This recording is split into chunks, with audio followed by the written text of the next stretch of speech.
Pemirsa, di tengah isu permasalahan sampah yang sedang ramai diperbincangkan publik, kisah berbeda dialami oleh salah seorang pegiat lingkungan asal Kerobokan, Badung. Sampah yang kebanyakan orang merupakan suatu masalah justru menjadi berkah.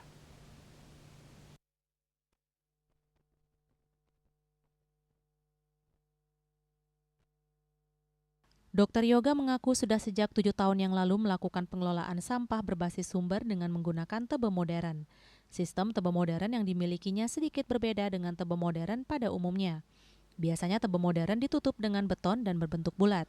Sementara sistem tebe modern dimilikinya berbentuk kotak membentuk batako dan hanya ditutup dengan karung dan papan triplek. Untuk mempercepat pembusukan, ia menggunakan cairan EM4 yang dicampur dengan air cucian beras. Selain dapat mempercepat pembusukan sampah, air cucian beras juga bisa dimanfaatkan untuk menyiram tanaman agar semakin subur. Pihaknya menyebutkan bahwa pembusukan sampah organik ini membutuhkan waktu 4 bulan hingga menjadi pupuk kompos. Dengan regulasi yang dibuat pemerintah untuk mengelola sampah berbasis sumber, sudah sepatutnya masyarakat ikut berpartisipasi.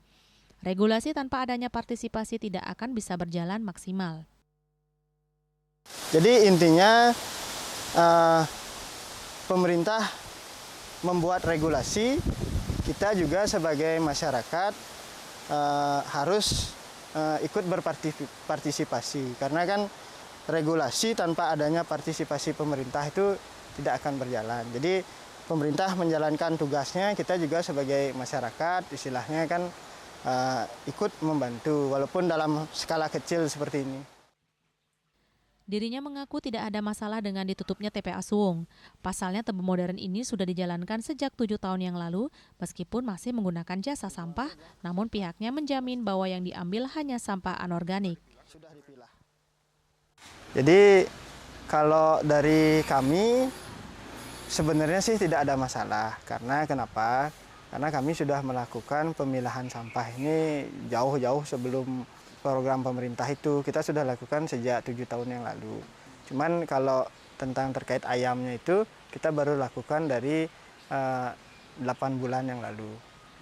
Seperti itu. Jadi walaupun kami menggunakan jasa sampah, yang bisa kami pastikan adalah yang diambil oleh jasa sampah itu adalah sampah anorganik. Nah, selain itu untuk sampah-sampah yang berupa kaleng, berupa botol minuman plastik, itu biasanya kami jual.